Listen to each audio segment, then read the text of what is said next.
ദേഷ്യപ്പെട്ടാണ് വിട്ടത്. അത് എനിക്കറിയത്തില്ല അത് എന്തുകൊണ്ടാണ്. ഞങ്ങളെ ഞെട്ടിപ്പോയി. ഞങ്ങളടുത്ത് ദേഷ്യപ്പെടും. ഞങ്ങൾ പരാതിക്കാരാണ്. പക്ഷെ ഞങ്ങളടുത്ത് ഭയങ്കരമായിട്ട് ഹേർട്ട് ചെയ്ത് സ്ത്രീകൾക്ക് നൽകേണ്ട പരിഗണന അങ്ങനെ ലൈഫ് ഉണ്ട്. സൂചിക്കാൻ അറിയാവുന്ന ലൈഫാണ്. പിന്നെ ഇതിനകത്ത് ഈ കുത്തിപ്പൊക്കേണ്ട കാര്യം തന്നെ ഇവർക്ക് എനിക്കറിയത്തില്ല. സി സാറ് വിളിപ്പിച്ചു. ഞാനും അകത്ത് കയറി, രേണുവിന്റെ അച്ഛനും അകത്ത് കയറി. രേണുവിന്റെ അച്ഛൻ അവിടെ ഇരുന്നു, ഞാൻ അവിടെ ഇരുന്നില്ല. ഓക്കെ. എന്നിട്ട് രേണുവിന്റെ അച്ഛൻ ഘോര എന്തൊക്കെയോ പറയുന്നുണ്ട്. 2-3 ദിവസങ്ങൾക്ക് മുന്നേ നമ്മുടെ കൊല്ലം സുധിയുടെ വൈഫായിട്ടുള്ള രേണു സുധി അതുൽ വ്ളോഗ്സിനെതിരെ ഒരു കംപ്ലൈന്റ് കൊടുത്തിട്ടുണ്ടായിരുന്നു. സോഷ്യൽ മീഡിയ വഴി പുള്ളിക്കാരത്തെ അപകീർത്തിപ്പെടുത്തുന്നു എന്ന തരത്തിലൊക്കെ ആയിരുന്നു ആ ഒരു കംപ്ലൈന്റ്. ആ ഒരു കംപ്ലൈന്റിന്റെ അടിസ്ഥാനത്തിൽ നമ്മുടെ അതുൽ കോട്ടയത്ത് പോയിട്ടുണ്ടായിരുന്നു. പോലീസ് സ്റ്റേഷനിൽ പോയി ഈ ഒരു വിഷയങ്ങൾ സംസാരിച്ചിട്ടുണ്ടായിരുന്നു. സംസാരിക്കുന്ന സമയത്ത് അവിടെ രേണു വന്നിട്ടില്ലായിരുന്നു. രേണുവിന് പകരം വന്നത് രേണുവിന്റെ അച്ഛനായിരുന്നു. അപ്പോൾ അങ്ങനെ അതിനെ തുടർന്ന് പോലീസുകാർ അതുലിന്റെ വീഡിയോസ് ഒക്കെ ചെക്ക് ചെയ്ത സമയത്ത് പോലീസുകാർക്ക് തന്നെ മനസ്സിലായി ഇതിനകത്ത് കേസ് എടുക്കാനുള്ള യാതൊരു വകുപ്പും ഇല്ല എന്ന്. അതായത് ഒഫൻസീവ് ആയിട്ടുള്ള ഒരു കാര്യങ്ങളും അവന്റെ വായും കൊണ്ട് പറഞ്ഞിട്ടില്ല. പ്രത്യേകിച്ച് നമ്മുടെ പേരിൽ കേസ് എടുക്കണമെങ്കിൽ രേണുവിന്റെ അന്തം ഫാൻസിന്റെ അടുത്താണ് പറയണത്. നമ്മൾ അസഭ്യ വർത്തമാനോ അല്ലെങ്കിൽ ഈ പറയുന്ന നഗ്നത പ്രദർശിപ്പിക്കുകയോ ഇങ്ങനെയുള്ള കാര്യങ്ങളുണ്ടെങ്കിൽ IT ആക്ട് പ്രകാരം നമ്മുടെ പേരിൽ കേസ് എടുക്കാൻ പറ്റൂ. അല്ലാത്ത പക്ഷം ഇതും കൊണ്ട് കോടതി പോകാനേ പോലീസുകാർ പറയത്തുള്ളൂ. ഇപ്പം രേണുവിന്റെ ഒരു വീഡിയോ ഞാൻ കണ്ടിട്ടുണ്ടായിരുന്നു ഈ ഒരു വിഷയമായിട്ട് റിലേറ്റ് ചെയ്തിട്ട്. എന്തായാലും നമുക്ക് ആദ്യം ആ വീഡിയോ കണ്ടിട്ട് ബാക്കി സംസാരിക്കാം. ഞങ്ങളെ ശരിക്കും ദേഷ്യപ്പെട്ടാണ് വിട്ടത്. അത് എനിക്കറിയത്തില്ല അത് എന്തുകൊണ്ടാണ്. ഞങ്ങളെ ഞെട്ടിപ്പോയി. ഞങ്ങളടുത്ത് ദേഷ്യപ്പെടും. ഞങ്ങൾ പരാതിക്കാരാണ്. പക്ഷെ ഞങ്ങളടുത്ത് ഭയങ്കരമായിട്ട് ഹേർട്ട് ചെയ്ത് സ്ത്രീകൾക്ക് നൽകേണ്ട പരിഗണന ഭയങ്കരമായിട്ട് ഞങ്ങളടുത്ത് ദേഷ്യപ്പെട്ടാണ് സംസാരിച്ചത്. സ്ത്രീകൾ ഇങ്ങനെ എന്തൊക്കെ എത്ര വലിയ ആളാന്ന് പറയുന്ന ഒരു സ്ത്രീക്ക് കാരണം സമൂഹത്തിൽ കേൾക്കാൻ പാടില്ലാത്ത കേൾക്കുമ്പോൾ അവർക്ക് ഫ്രസ്ട്രേഷൻ, കാര്യങ്ങൾ, ടെൻഷൻ അങ്ങനെ എല്ലാം കാണും. ഈ വീഡിയോക്കകത്ത് രേണു പറയുന്ന കാര്യം നിങ്ങൾ കേട്ടില്ലേ? അതായത് പോലീസുകാർ ദേഷ്യപ്പെട്ടു എന്ന്. നിങ്ങൾ തന്നെ പറ, നമ്മുടെ കേരളത്തിൽ സ്ത്രീകൾ പരാതിയുമായിട്ട് പോലീസ് സ്റ്റേഷനിൽ ചെന്ന് കഴിഞ്ഞാൽ ഏതെങ്കിലും പോലീസുകാർ അവരുടെ അടുത്ത് ചൂടാവുമോ, അല്ലെങ്കിൽ ദേഷ്യപ്പെടുവോ, അല്ലെങ്കിൽ ഇറങ്ങിപ്പോകുമെന്ന് പറയുമോ? അങ്ങനെ ഒന്നും എൻ്റെ അറിവിലില്ല. കാര്യം എന്ന് വെച്ച് കഴിഞ്ഞാൽ നമ്മുടെ നാട്ടിൽ സ്ത്രീകൾ കേസ് കൊടുക്കുമ്പോഴാണ് അതിന് മുൻഗണനയുള്ളത്. ആ പരാതി വ്യാജമാണെങ്കിലോ ഇനിയിപ്പോൾ സത്യമാണെങ്കിലോ എന്ത് തേങ്ങയായി കഴിഞ്ഞാലും പോലീസുകാരുടെ അടുത്ത് സ്ത്രീകൾ കൊണ്ടുവന്ന് കേസ് കൊടുത്തു കഴിഞ്ഞാൽ തീർച്ചയായിട്ടും പോലീസുകാർ അതിന് എഗെയിൻസ്റ്റ് ആയിട്ട് ആക്ഷൻ എടുക്കും. അങ്ങനെ ഇരിക്കുന്ന സാഹചര്യത്തിൽ രേണു സുധി അവിടെ ചെന്ന് കയറുമ്പോഴത്തേക്ക് രേണുവിൻ്റെ അടുത്ത് ദേഷ്യപ്പെടുക എന്ന് പറയണത് തന്നെ പച്ച കള്ളമായിട്ടേ ഞാൻ പറയത്തുള്ളൂ. ഒരു കാരണവശാലും എനിക്കിത് വിശ്വസിക്കാനായിട്ട് പറ്റത്തില്ല. കാര്യം പരാതിക്കാരി എടുത്ത് പോലീസുകാർ തിരിച്ച് ദേഷ്യപ്പെടേണ്ട ആവശ്യം എന്താണ്? നിങ്ങൾ ആദ്യമേ ഒരു കാര്യം മനസ്സിലാക്കുക, ഒഫൻസീവ് ആയിട്ടുള്ള ഒരു കാര്യവും അവൻ്റെ വീഡിയോയ്ക്കകത്തില്ല. അതിൻ്റെ പേരിലാണ് അവൻ്റെ പേരിൽ ആക്ഷൻ എടുക്കാത്തത്. അതുപോലും നിങ്ങൾക്ക് മനസ്സിലാക്കാതെ വെറുതെ മീഡിയയുടെ മുന്നിൽ വന്നിരുന്ന് കരഞ്ഞിട്ട് പോലീസുകാരെ കുറ്റം പറഞ്ഞിട്ട് നിങ്ങൾക്ക് എന്ത് കിട്ടാനാണ്? അത് തെറ്റല്ലെന്നാണ് അവര് പറഞ്ഞത്. ഉദ്യോഗസ്ഥൻ പറഞ്ഞ തെറ്റല്ലെന്നാണ് പറഞ്ഞത്. എന്തുകൊണ്ടാണ് പറഞ്ഞത് എനിക്കറിയത്തില്ല. മര്യാദയ്ക്ക് സംസാരിച്ചിട്ടില്ല. നിങ്ങൾ വിഷമിക്കുന്ന ആ ഒരു വാക്കാണ് നമ്മൾ ജനമൈത്രി എന്ന് പറയുന്ന ഇടത്തുനിന്ന് ഒരു സ്ത്രീക്ക് കാരണം സമൂഹത്തിൽ കേൾക്കാൻ പാടില്ലാത്ത കേൾക്കുമ്പോൾ അവർക്ക് ഫ്രസ്ട്രേഷൻ. ഞങ്ങളെ ശരിക്കും ദേഷ്യപ്പെട്ടാണ് വിട്ടത്. അത് എനിക്കറിയത്തില്ല അത് എന്തുകൊണ്ടാണ്. ഞങ്ങളെ ഞെട്ടിപ്പോയി. ഞങ്ങളടുത്ത് ദേഷ്യപ്പെടും. ഞങ്ങൾ പരാതിക്കാരാണ്. പക്ഷെ ഞങ്ങളടുത്ത് ഭയങ്കരമായിട്ട് ഹേർട്ട് ചെയ്ത് സ്ത്രീകൾക്ക് നൽകേണ്ട പരിഗണന ഭയങ്കരമായിട്ട് ഞങ്ങളടുത്ത് ദേഷ്യപ്പെട്ടാണ് സംസാരിച്ചത്. സ്ത്രീകൾ ഇങ്ങനെ എന്തൊക്കെ എത്ര വലിയ ആളാന്ന് പറയുന്ന ഒരു സ്ത്രീക്ക് കാരണം സമൂഹത്തിൽ കേൾക്കാൻ പാടില്ലാത്ത കേൾക്കുമ്പോൾ അവർക്ക് ഫ്രസ്ട്രേഷൻ, കാര്യങ്ങൾ, ടെൻഷൻ അങ്ങനെ എല്ലാം കാണും. അത് തെറ്റല്ലെന്നാണ് അവര് പറഞ്ഞത്. ഉദ്യോഗസ്ഥൻ പറഞ്ഞ തെറ്റല്ലെന്നാണ് പറഞ്ഞത്. എന്തുകൊണ്ടാണ് പറഞ്ഞത് എനിക്കറിയത്തില്ല. ഒരു മര്യാദയ്ക്ക് സംസാരിച്ചിട്ടില്ല. നിങ്ങൾ വിഷമിക്കുന്ന ആ ഒരു വാക്കാണ് നമ്മൾ ജനമൈത്രി എന്ന് പറയുന്ന ഇടത്തുനിന്ന്. ഇവിടെ അനിയത്തിയും ചേട്ടത്തെയും കൂടെ വന്നിരുന്ന് പോലീസുകാരെയാണ് കുറ്റം പറയണത്. നിങ്ങൾ പോലീസുകാരെ കുറ്റം പറഞ്ഞിട്ട് ഇവിടെ ഒന്നും നേടാനില്ല. നിങ്ങളത് മനസ്സിലാക്കുക. നിങ്ങൾ ഈ ഒരു കേസുമായിട്ട് ഇന്ത്യയിൽ എവിടെ പോയി കഴിഞ്ഞാലും എല്ലാവരും ഇങ്ങനെ തന്നെ പറയുന്നത്. നിങ്ങൾ ഈ ഒരു കാര്യത്തിൽ ആരും തെറ്റിദ്ധരിപ്പിച്ചിരിക്കുവാണ്. നിങ്ങൾ ഇവിടെ ഒരു അഡ്വക്കേറ്റിന്റെ കാര്യമൊക്കെ പറയുന്നുണ്ട്. ഈ കാര്യങ്ങളൊക്കെ അഡ്വക്കേറ്റിന്റെ അടുത്ത് കാണിച്ച സമയത്ത് അഡ്വക്കേറ്റ് തന്നെ പറഞ്ഞിട്ടുണ്ടായിരുന്നു കേസ് എടുക്കാൻ പറ്റുമെന്ന്. വളരെ വ്യക്തമായിട്ട് പറഞ്ഞതിന്റെ പേരിലാണ് നിങ്ങൾ കേസ് കൊടുക്കാൻ പോയത്. ഒന്നെങ്കിൽ ആ അഡ്വക്കേറ്റ് നിങ്ങളെ തെറ്റിദ്ധരിപ്പിച്ചതാ. എൻ്റെ അറിവിൽ ഒരു അഡ്വക്കേറ്റുമാരും ഇങ്ങനൊന്നും പറയത്തില്ല. അഡ്വക്കേറ്റുമാർ പറയും നിങ്ങൾക്ക് വേണമെങ്കിൽ ഡീഫമേഷന് കേസ് കൊടുക്കാൻ പറ്റുമെന്ന്. കാര്യം ഒഫൻസീവ് ആയിട്ടുള്ള ഒരു വാക്ക് പോലും ഇല്ലാത്ത ഒരു വീഡിയോയിൽ എങ്ങനെയാണ് IT ആക്ട് പ്രകാരം കേസ് എടുക്കുന്നത്? പിന്നെ എന്തിനാണ് നിങ്ങൾ പോലീസുകാരെ വന്നിരുന്ന് കുറ്റം പറയണത്? നമ്മുടെ നാട്ടിലെ സ്ത്രീകൾക്കാണ് ഏറ്റവും കൂടുതൽ പ്രയോറിറ്റി ഉള്ളത്, പ്രത്യേകിച്ച് കേസ് കൊടുക്കുന്ന കാര്യത്തിൽ. അങ്ങനെ ഇരിക്കുന്ന ഒരു സാഹചര്യത്തിൽ പോലീസുകാർ ഈ രീതിയിലൊക്കെ പെരുമാറുമോ? എനിക്കറിയത്തില്ല. ഇവരായിട്ട് തന്നെ അഡ്വക്കേറ്റിനെ പറ്റിയിട്ട് പറയുന്ന ഒരു കാര്യം ഞാൻ നിങ്ങളെ കേൾപ്പിക്കാം. വക്കീൽ പറഞ്ഞ പോലെ ഈ കേസ് എടുക്കാൻ പറ്റുമോ, അല്ലെങ്കിൽ ഇതിന് സാധ്യത ഉണ്ടോ വക്കീൽ പറഞ്ഞു? തീർച്ചയായിട്ടും സാധ്യത ഉണ്ടെന്ന് തന്നെയാണ് പറഞ്ഞത്. ബാക്കി കാര്യം തീരുമാനിക്കാനാണ് പറഞ്ഞത്. ശരി. അങ്ങനെ ആ അഡ്വക്കേറ്റ് പറഞ്ഞിട്ടുണ്ടായിരുന്നെങ്കിൽ നിങ്ങൾ എന്തുകൊണ്ട് അഡ്വക്കേറ്റിനെ കൂട്ടിക്കൊണ്ട് അവിടെ വന്നില്ല? അത് മാത്രമല്ല, അതുല്ല പോലീസുകാർ വിളിച്ച ദിവസം ഈ പറയുന്ന രേണുവിൻ്റെ അച്ഛനായിരുന്നു ചെന്നിട്ടുണ്ടായിരുന്നത്. രേണു അല്ല അവിടെ വന്നത്. രേണുവിനെ വിളിച്ചപ്പോൾ രേണു വേറെ എവിടെ കണ്ടായിരുന്നു, ഷൂട്ടിങ്ങിലെങ്ങാണ്ട് നിൽക്കുമായിരുന്നു എന്നാണ് പറഞ്ഞത്. അന്ന് തന്നെ നിങ്ങളുടെ അച്ഛൻ്റെ അടുത്ത് പോലീസുകാർ ഈ ഒരു കാര്യങ്ങളെല്ലാം വളരെ വ്യക്തമായിട്ട് എൻ്റെ അറിവിൽ പറഞ്ഞിട്ടുണ്ട്. പിന്നെ വെറുതെ വന്നിരുന്ന് ഈ ഒരു ഷോ ഓഫ് കാണിച്ചിട്ട് യാതൊരു പ്രയോജനവുമില്ല. എന്തായാലും തീർന്നിട്ടില്ല, ഇനിയുണ്ട്. ബാക്കിയൂടെ കേൾക്കാം.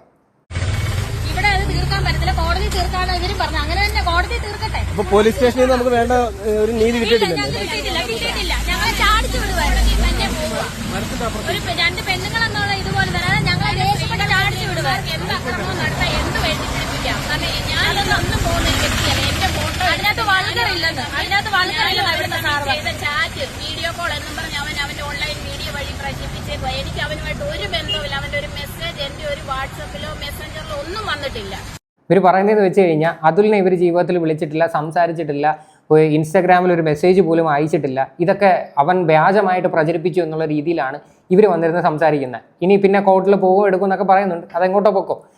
ഞാനിവിടെ അതുൽ വ്ളോഗ്സിൻ്റെ ഒരു എക്സ്പ്ലനേഷൻ വയ്ക്കാം. അതിന് മുന്നേ തന്നെ എനിക്ക് പറയാനുള്ളത്, ഈ രമ്യ എന്ന് പറയുന്ന ഈ ഒരു ലേഡി, അതായത് രേണുവിൻ്റെ ചേച്ചിയാണോ അനിയത്തിയാണോ ആരോ ആയിക്കോട്ടെ, ഇവരെ പറ്റിയിട്ട് എൻ്റെ അറിവിൽ യൂട്യൂബിൽ ഒരു മനുഷ്യരും വീഡിയോ ചെയ്തിട്ടില്ല. ഇവർ ഈ ഒരു സീനിനകത്തേ ഇല്ല. ഇവരെങ്ങനെ ഇതിനകത്ത് കയറി പറ്റി എന്നാണ് ഞാൻ ആലോചിക്കുന്നത്. ഇന്നേ വരെ ഞാൻ ഇവരുടെ ഫോട്ടോ വെച്ചിട്ട് ഒരു തമ്നെയിൽ പോലും ഞാൻ എവിടെയും കണ്ടിട്ടില്ല. ഈ അടുത്തായിരുന്നു ഒരു രാഗം രാധാകൃഷ്ണൻ എന്ന് പറയുന്ന ആ ഒരു വ്യക്തിയുടെ ചാനലിനകത്ത് ഇവരെ വന്നതും നമ്മൾ കാരണം ഇവരെന്തൊക്കെയോ മാനസിക ബുദ്ധിമുട്ടുകൾ അനുഭവിക്കുന്നുണ്ട്, അതുകൊണ്ട് ഇവരെ ആത്മഹത്യ ചെയ്യാൻ പോവുകയാണ് എന്നൊക്കെയുള്ള രീതിയിൽ വന്നിരുന്ന് പറയുന്നത് കാണുന്നത്. അന്നായിരുന്നു ശരിക്കും പറഞ്ഞാൽ ഇവരെ ഞാൻ ആദ്യമായിട്ട് കാണുന്നത്. പിന്നെ ഇവരെ പറ്റിയിട്ട് നമ്മളെല്ലാം എന്ത് വീഡിയോ ചെയ്തെന്നാണ് പറയണത്?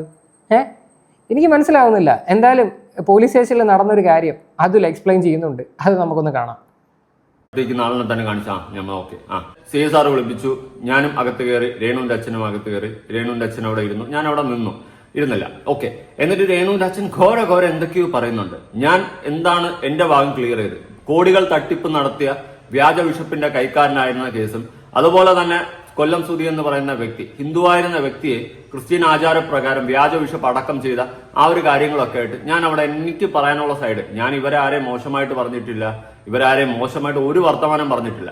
എന്നാൽ ഞാൻ ഇത്തരം കാര്യങ്ങൾ അവിടെ പറഞ്ഞപ്പോ രേണുവിന്റെ അച്ഛൻ അവിടെ ഇരുന്നുകൊണ്ട് അതിന് തനിക്കെന്താ എനിക്കെന്താന്ന് ചോദിച്ചു കഴിഞ്ഞാൽ, ഞാൻ ഒരു സോഷ്യൽ മീഡിയയിൽ വീഡിയോ ചെയ്യുന്ന ഒരു കോണ്ടന്റ് ക്രിയേറ്ററാണ്. അപ്പൊ എനിക്കെന്താണെന്ന് വെച്ച് കഴിഞ്ഞാൽ ഞാൻ എന്റെ കോണ്ടന്റാണ് ചെയ്യുന്നത്. സോഷ്യൽ മീഡിയയിൽ വരുന്ന വിഷയങ്ങളെടുത്ത് സംസാരിക്കുകയാണ് ഞാൻ ചെയ്യുന്നത്. പിന്നെ അത് പറഞ്ഞങ്ങനെ മനസ്സിലാക്കാൻ നിന്ന് കഴിഞ്ഞാൽ എനിക്ക് 2 ആഴ്ച നേരം വെളുത്തു പോകും. അത് പറഞ്ഞ് മനസ്സിലാക്കിയെടുക്കാൻ പറ്റുന്ന ഒരു കോലത്തിലാണെന്ന് എനിക്കും തോന്നിയില്ല. കാരണം തനിക്കെന്താ താനും തന്റെ വീട്ടുകാരും ഞങ്ങളെ വെച്ചല്ലേ ജീവിക്കുന്നു, ഞങ്ങളെ വെച്ചല്ലേ തിന്നുന്നത് എന്നൊക്കെയുള്ള രീതിയിൽ എന്തൊക്കെയോ വായി തോന്നുന്ന വിളിച്ച് പറയുന്നുണ്ട്. എന്റെ സകലമാന വീഡിയോയുടെ സ്ക്രീൻഷോട്ടും എടുത്തിട്ട് അതിനെ ഫോട്ടോ കോപ്പി എടുത്ത് വെച്ചിട്ടുണ്ട്. എന്നിട്ട് ഇതിന്റെ ഇടയിൽ ഏതൊക്കെയോ വീഡിയോ പൊക്കി കാണിക്കുന്നു. ഞാൻ നോക്കിയപ്പോൾ വേറെ ആരുടെയൊക്കെ വീഡിയോ എന്റെ തലയിൽ വെച്ച് അങ്ങേര് സംസാരിക്കുന്നു. അതായത് വേറെ ആരൊക്കെയോ ചെയ്യുന്ന കാര്യങ്ങളെല്ലാം ഇവന്റെ തലയിലോട്ട് വെച്ച് കെട്ടാനുള്ള പരിപാടിയായിരുന്നു. പിടികിട്ടിയില്ലേ? പക്ഷെ അത് നടന്നില്ല. പോലീസുകാർക്ക് കാര്യം മനസ്സിലായി. അവന്റെ വീഡിയോയ്ക്കകത്ത് അവൻ ഒഫൻസീവായിട്ട് ഒന്നും പറഞ്ഞിട്ടില്ല. ഇനി നിങ്ങളുടെ വീഡിയോയ്ക്കകത്ത് അടിച്ചിവന്റെ കുറ്റി തെറിപ്പിക്കും എന്ന് നിങ്ങൾ പറഞ്ഞിട്ടുണ്ടായിരുന്നു. ഇവന് വേണം കേസ് കൊടുക്കാം. അത് ഒഫൻസീവായിട്ടുള്ള സാധനം തന്നെയാണ്. അതിനകത്ത് യാതൊരു മാറ്റവും ഇല്ല. ഇനി രണ്ടാമതൊരു കാര്യം എന്ന് പറഞ്ഞാൽ, നിങ്ങളുടെ അയൽവാസികൾ തന്നെ എത്രയോ വോയിസ് ഓരോ മനുഷ്യർക്ക് ഷെയർ ചെയ്തിട്ടുണ്ടെന്ന് അറിയോ? ഞാനൊന്നും അത് എന്തുകൊണ്ട് യൂട്യൂബിൽ ഇടാത്തതെന്ന് വെച്ച് കഴിഞ്ഞാൽ നമുക്ക് അതിന് താല്പര്യമില്ല. കാരണം നിങ്ങളുടെ ഫാമിലി ലൈഫിനകത്തോട്ട് വീണ്ടും ഇടിച്ചു കയറി നിങ്ങളുടെ പേഴ്സണൽ കാര്യങ്ങൾ കൊണ്ടുവന്ന് പബ്ലിക്കിൽ ഇട്ടിട്ട് വീണ്ടും ഒരു നാണം കെടുത്തുന്ന ഒരു സിറ്റുവേഷൻ ഉണ്ടാക്കാൻ എനിക്ക് താല്പര്യമില്ല. അതുകൊണ്ടാണ് ഞാൻ ഇടാത്തത്. വേറെ ഒരുപാട് ആൾക്കാർ ഈ ഒരു സംഭവം എടുത്ത് വെച്ച് വീഡിയോ ചെയ്തിട്ടുണ്ട്. ഓക്കെ, അപ്പോൾ പറയാൻ നിന്ന് കഴിഞ്ഞാൽ നിങ്ങൾക്ക് തന്നെയായിരിക്കും നാണക്കേടുകൾ ഉണ്ടാവുന്നത്. ഞാൻ ഇതെന്താ പാടുന്നു ഞാൻ ക്ലീൻ പറഞ്ഞിരിക്കുന്നു. അപ്പൊ ഞാൻ സാറിന്റെ തോന്നുന്നു, സാർ ഇതൊന്നും എന്റെ വീഡിയോ അല്ല, വേറെ ആരെങ്കിലും ചെയ്ത വീഡിയോയും കാര്യങ്ങളും കൂടിയൊക്കെ ഇങ്ങനെ എന്റെ തലയിൽ കെട്ടിവെക്കാൻ നോക്കുന്നുണ്ട്. അപ്പൊ അവിടെ ഇരുന്ന പോലീസുകാർക്കും എല്ലാ സാറന്മാർക്കും കാര്യങ്ങൾ പിടിയിട്ടിട്ടുണ്ട്. കറക്റ്റായിട്ട് കാര്യങ്ങൾ നോക്കുന്നുണ്ട്. എന്റെ വീഡിയോസ് പ്ലേ ചെയ്ത് നോക്കി. ഞാൻ ഒരു കാര്യവും മോശമായിട്ട് പറഞ്ഞിട്ടില്ല എന്നുള്ള ഒരു കാര്യം അവർക്ക് തന്നെ വ്യക്തമായിട്ടുണ്ട്. അങ്ങനെ എന്തെങ്കിലും മോശമായിട്ടോ അല്ലെങ്കിൽ സ്ത്രീത്വത്തെ അപമാനിക്കുന്നത് ഞാൻ പറഞ്ഞിട്ടുണ്ടായിരുന്നു, ആ സ്പോട്ടിൽ തന്നെ FIR ഇട്ട് എന്റെ പേരിൽ കേസ് എടുത്ത് എന്നെ അറസ്റ്റിലാക്കിയാണ്. കാരണം അങ്ങനെ ഒന്നും ഞാൻ പറഞ്ഞിട്ടില്ല, അങ്ങനെ ഒരു വൃത്തികേടും പറഞ്ഞിട്ടില്ല. പിന്നെ രേണുവിന്റെ അച്ഛൻ അവിടെ ഇരുന്നും കൊണ്ട് പറയുന്നു, എന്റെ മോളെ ഇവൻ ചുണ്ടലി നച്ചലി എന്നൊക്കെ പറഞ്ഞെന്നും പറഞ്ഞുകൊണ്ട് ബോഡി ഷെയിം ചെയ്തെന്നും പറയുന്നുണ്ടായിരുന്നു. ഞാനൊരു ആക്സിഡന്റ് പറ്റി എന്റെ ഫേസിൽ പ്രശ്നം പറ്റിയിട്ടുള്ള ഒരു വ്യക്തിയാണ്. ഞാൻ ഒരിക്കലും ഒരാളെ ബോഡി ഷെയിം ചെയ്യില്ല, അല്ലെങ്കിൽ തന്നെ ചെയ്യത്തില്ല. അങ്ങനെ ചെയ്ത ചരിത്രവും ഇല്ല. ഞാൻ സ്പോട്ടിൽ തന്നെ എന്റെ ഗ്ലാസ് ഊരിട്ട് കാണിച്ചു, സാർ എന്റെ ഫേസ് ഉണ്ട്, ഇവിടെ മൂക്കിൽ പാടും കാര്യങ്ങളൊക്കെ ആയിട്ട് ഇരിക്കുകയാണ്. അങ്ങനെയുള്ള ഒരു വ്യക്തിയായ ഞാൻ മറ്റൊരാളെ ബോഡി ഷെയിം ചെയ്യുമോ അല്ലെങ്കിൽ ഒരാളുടെ ഫേസിനെ നോക്കിയിട്ട് ഞാൻ കളിയാക്കുമോ? അപ്പൊ സാറുമാർക്ക് എന്നെ കാര്യം പിടികിട്ടി, ഞാൻ അങ്ങനെയൊന്നും ചെയ്തിട്ടില്ലെന്ന്. വളരെ വ്യക്തമായിട്ടുള്ള ഒരു ആൻസർ ആണ് അത്. അവനൊരു ആക്സിഡന്റ് സംഭവിച്ച കാര്യം നിങ്ങൾക്ക് എല്ലാവർക്കും അറിയായിരിക്കും. അവന്റെ ചാനലിനകത്ത് തന്നെ അവൻ അതിനെ പറ്റിയിട്ട് ഒരു വീഡിയോ ഇട്ടിട്ടുണ്ട്. സോ അങ്ങനെ ഒരു സാഹചര്യത്തിൽ നിന്ന് അവൻ കടന്നു വന്നൊരു വ്യക്തിയാണ്. അപ്പോൾ അവൻ ഒരിക്കലും പബ്ലിക്കിൻ്റെ മുന്നിൽ വന്നിരുന്നിട്ട് നിങ്ങളെ ബോഡി ഷെയിം ചെയ്യേണ്ട ഒരാവശ്യവുമില്ല. ഇത് ശരിക്കും പറഞ്ഞു കഴിഞ്ഞാൽ ഉണ്ടല്ലോ, എവിടോ കിടക്കുന്ന ആൾക്കാർ വായി തോന്നുന്നതെല്ലാം പറയുന്നത് യവൻ്റെ തലയെ കൊണ്ടുവച്ച് അടിച്ചേൽപ്പിക്കാനായിട്ട് നോക്കി. പക്ഷെ അത് നടന്നില്ല, അത്രയേ ഉള്ളൂ. ഇനി രേണു സുധി എന്ന് പറയുന്ന ഒരു വ്യക്തി തന്നെ പലതവണയും പറഞ്ഞിട്ടുണ്ട്, ഞാൻ ഇവന്മാരുടെ ഒന്നും വീഡിയോ കാണാൻ പോകത്തില്ല, എന്തിനാണ് ഞാൻ ഇവന്മാരുടെ വീഡിയോ കാണേണ്ടത്, എനിക്ക് അതിൻ്റെ ആവശ്യമില്ല, എനിക്കതിന് സമയവുമില്ല എന്ന്. നിങ്ങളിതൊന്നും കണ്ടിട്ടുമില്ല കേട്ടിട്ടുമില്ല, പിന്നെ നിങ്ങൾ എന്തറിഞ്ഞിട്ടാണ് കംപ്ലൈൻറ്റ് കൊടുക്കാൻ പോയത്? അതാണ് ഞാനിവിടെ ആലോചിക്കുന്നത്. ഇത് ബാക്കിയുള്ളവർ അവിടെ പറയുന്നു, ഇവിടെ കേൾക്കുന്നു എന്നും പറഞ്ഞിട്ട് നിങ്ങൾക്ക് കൊണ്ടുവന്ന് കംപ്ലൈൻറ്റ് കൊടുക്കാൻ പറ്റുമോ? ഒരിക്കലും ഇല്ല. എന്നിട്ട് ഇപ്പം വന്നിരുന്ന് പോലീസുകാരെ കുറ്റം പറയുവാണ്.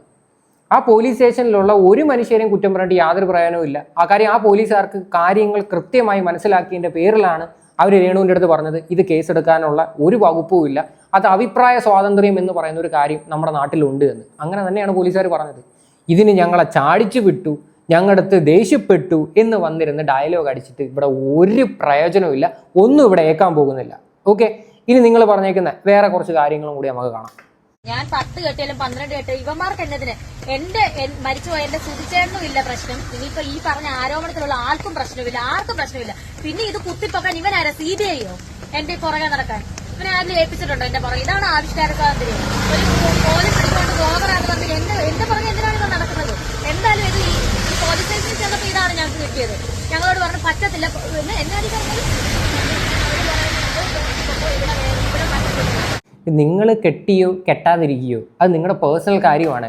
നിങ്ങൾക്ക് വേണം ഒരു ഒറ്റ വാക്കിൽ. ഈ കഴിഞ്ഞ ഒരു ഇൻ്റർവ്യൂ ഉണ്ടായിരുന്നു, അതിനകത്ത് ആ ആങ്കർ നിങ്ങളുടെ അടുത്ത് വളരെ വ്യക്തമായിട്ട് ചോദിച്ചു, നിങ്ങൾ ശരിക്കും പറഞ്ഞാൽ മുന്നേ കല്യാണം കഴിച്ചിട്ടുണ്ടോ എന്ന് ചോദിക്കുമ്പം പോലും നിങ്ങൾ അതിന് ആൻസർ പറയുന്നില്ല, നിങ്ങൾ ഉരുണ്ട് കളിക്കുമായിരുന്നു. നിങ്ങൾക്ക് ഒരു ഒറ്റ വാക്കിൽ ആ ഒരു ചോദ്യം നിങ്ങൾക്ക് നിർത്താം, യെസ് ഞാൻ കല്യാണം കഴിച്ചിട്ടുണ്ട്, എനിക്ക് മുന്നേ അങ്ങനെ ഒരു പാസ്റ്റ് ഉണ്ടായിരുന്നു, ഇത് സുധിച്ചേട്ടനും അറിയാം, അതിനെന്താണ് പ്രശ്നം, എല്ലാവരുടെ ജീവിതത്തിലും ഇതുപോലെയുള്ള കാര്യങ്ങളൊക്കെ നടക്കത്തില്ലേ എന്ന് പറഞ്ഞാൽ അത് അവിടെ തീരുന്നേ. നിങ്ങൾ തന്നെയാണ് അത് വളച്ചൊടിച്ചിട്ട് വേറെ രീതിയിൽ സംസാരിച്ചുകൊണ്ടിരുന്നത്. അല്ല ഞങ്ങൾ ആരും അല്ല. ഇതുപോലെ നിങ്ങളെ പറ്റിയിട്ട് നിരന്തരം കമൻറ്റ് വരുന്ന കാര്യം, അതായത് ഞാലിയാൻകുഴിയിലുള്ള ഒരു ബിനു എന്ന് പറയുന്ന ഒരു വ്യക്തിയായിട്ട് നിങ്ങളുടെ കല്യാണം കഴിഞ്ഞിട്ടുണ്ട് എന്ന തരത്തിലുള്ള കമൻറ്റുകൾ വന്നപ്പം ഞാനാണ് അത് ആദ്യം എടുത്ത് വെച്ച് റിയാക്ട് ചെയ്തത്. അതിനുശേഷമാണ് ബാക്കി ഏത് ചാനലുകളും അതിനെ പറ്റിയിട്ട് ഇട്ടത്. അത് മാത്രമല്ല, ആ കമൻറ്റ് ഇട്ട ആൾക്കാർ നിങ്ങളുടെ നാട്ടിലുള്ള ആൾക്കാർ തന്നെയായിരുന്നു. മനസ്സിലായില്ലേ? ഞാൻ തെറ്റായിട്ടുള്ള ഒന്നും പറഞ്ഞിട്ടില്ല. ഞാൻ പറഞ്ഞ കാര്യങ്ങൾ നിങ്ങൾ അക്സെപ്റ്റ് ചെയ്യുകയും ചെയ്തു. അങ്ങനെ ഒരു വ്യക്തിയുണ്ട്, ആ വ്യക്തി കല്യാണം കഴിച്ച് 2 പിള്ളേരുമായിട്ട് ജീവിക്കുന്നെന്ന്. ഓക്കെ, എല്ലാം പറയണത് നിങ്ങൾ തന്നെ, അവസാനം കുറ്റക്കാരാവുന്നത് നമ്മൾ. ബാക്കിയുടെ കേൾക്കാം. അങ്ങനെ ലൈഫ് ഉണ്ടായത് സുധിച്ചേട്ടന് അറിയാവുന്ന ലൈഫാണ്. പിന്നെ ഇതിനകത്ത് ഈ കുത്തിപ്പൊക്കേണ്ട കാര്യം തന്നെ ഇവർക്ക് എനിക്കറിയത്തില്ല. സുധിച്ചേട്ടനും മോനും ഞങ്ങൾക്കൊക്കെ അറിയാവുന്ന കാര്യം തന്നെ. പിന്നെ കുത്തിപ്പ് ഇതിന് മാത്രം ഞാൻ എന്താ കാപ്പ കുത്തിയ പ്രതിയാണോ ഞാൻ ഈ കടന്ന് എന്നെ ഈ പുറകെ നടക്കാൻ വേണ്ടിട്ട് CBI പോലെ ഇവന്മാര്? ഇത്രയൊക്കെ ഉള്ളൂ രേണു പറയുന്നത്. ഇനി കൂടുതൽ കാര്യങ്ങൾ എനിക്ക് എടുത്ത് വെച്ച് റിയാക്ട് ചെയ്യാനായിട്ട് താല്പര്യമില്ല. എന്തായാലും നിങ്ങൾ കെട്ടിയോ കെട്ടാതിരിക്കുകയോ എന്തോ ചെയ്യുക, അത് നിങ്ങളുടെ പേഴ്സണൽ കാര്യമാണ്. നിങ്ങൾ സോഷ്യൽ മീഡിയയിൽ കിടന്ന് കാട്ടിക്കൂട്ടുന്ന നെഗറ്റീവ് പബ്ലിസിറ്റിയെ പറ്റിയിട്ട് മാത്രമാണ് നമ്മളെല്ലാവരും റിയാക്ട് ചെയ്തിട്ടുള്ളത്. പിന്നെ രേണുവിൻ്റെ ഫാൻസിൻ്റെ അടുത്ത് പറയാനുള്ളത്, നിങ്ങളുടെയൊക്കെ കമൻസ് നമ്മളെല്ലാവരും കാണാറുണ്ട്. നിനക്കൊന്നും ഒരു പണിയുമില്ലേ, എന്തിനാണ് ഈ ഒരു കുട്ടിയുടെ പുറകെ നടക്കുന്നത്, അതെങ്ങനെയെങ്കിലും ജീവിച്ചോട്ടെ എന്ന് പറയുന്നത്. ഇവിടെ ആരെങ്കിലും പറഞ്ഞോ അവർ ജീവിക്കണ്ട എന്ന്? അവർ കാട്ടിക്കൂട്ടുന്ന സോഷ്യൽ മീഡിയയിൽ നെഗറ്റീവ് പബ്ലിസിറ്റി പറ്റിയിട്ടേ നമ്മൾ പറഞ്ഞിട്ടുള്ളൂ. അവരുടെ ഇൻ്റർവ്യൂവിൻ്റെ താഴെ പോയി നിങ്ങൾ ഇങ്ങനെ കമൻറ്റ് ചെയ്യൂ? ഒരു മനുഷ്യർ പോയി കമൻറ്റ് ചെയ്യുന്നത് ഞാൻ കണ്ടിട്ടില്ലല്ലോ. കാര്യം നിങ്ങൾക്ക് അതിനൊന്നും ഒരു കുഴപ്പമില്ല. അവർക്ക് വഴിനീളെ ഓടി നടന്ന് ഇൻ്റർവ്യൂ കൊടുക്കാം, എന്നിട്ട് ഓരോ കോൺട്രവേഴ്സീസ് സൃഷ്ടിക്കാം. അതിനൊന്നും നിങ്ങൾക്ക് ഒരു പ്രശ്നമില്ല. നമ്മൾ വാ തുറന്ന് എന്തെങ്കിലും പറഞ്ഞാലാണ് ഏറ്റവും വലിയൊരു പ്രശ്നം. നമ്മൾ ഒരു മോശമായിട്ടും ആ ഒരു സ്ത്രീയെ ചിത്രീകരിക്കുന്നില്ല. അവർ സമൂഹത്തിൻ്റെ മുന്നിൽ ജീവിക്കാനേ പാടില്ല. അവർ ഈ പറയുന്ന പോലെ വിധവ എന്നുള്ള രീതിയിൽ വെള്ള ഉടുപ്പ് ഇട്ടുകൊണ്ട് ജീവിതകാലം മുഴുവനും ജീവിച്ച് തീർക്കണമെന്നൊന്നും ഞങ്ങൾ പറഞ്ഞിട്ടില്ല. രേണുവിനെ ഒരുപാട് വീഡിയോയിൽ ഞാൻ സപ്പോർട്ട് ചെയ്തിട്ടുണ്ട്. രേണുവിൻ്റെ പണ്ടത്തെയൊക്കെ ഓരോ ഇഷ്യൂസ്, പ്രത്യേകിച്ച് ദാസേട്ടനുമായിട്ടുള്ള ആ റീലിന് ഞാൻ വന്ന് സപ്പോർട്ട് ചെയ്തൊരു വ്യക്തിയാണ്. സോ അതൊക്കെ മനസ്സിലാക്കിയിട്ട് വന്നിരുന്ന് കമൻറ്റ് ഇടുന്നതായിരിക്കും ഏറ്റവും നല്ലത്. എന്തായാലും ഈ ഒരു വിഷയമായിട്ട് ബന്ധപ്പെട്ട് നിങ്ങളുടെയൊക്കെ അഭിപ്രായങ്ങൾ എന്താണെന്ന് വെച്ചാൽ നിങ്ങൾ തീർച്ചയായിട്ടും കമൻറ്റ് ചെയ്യുക.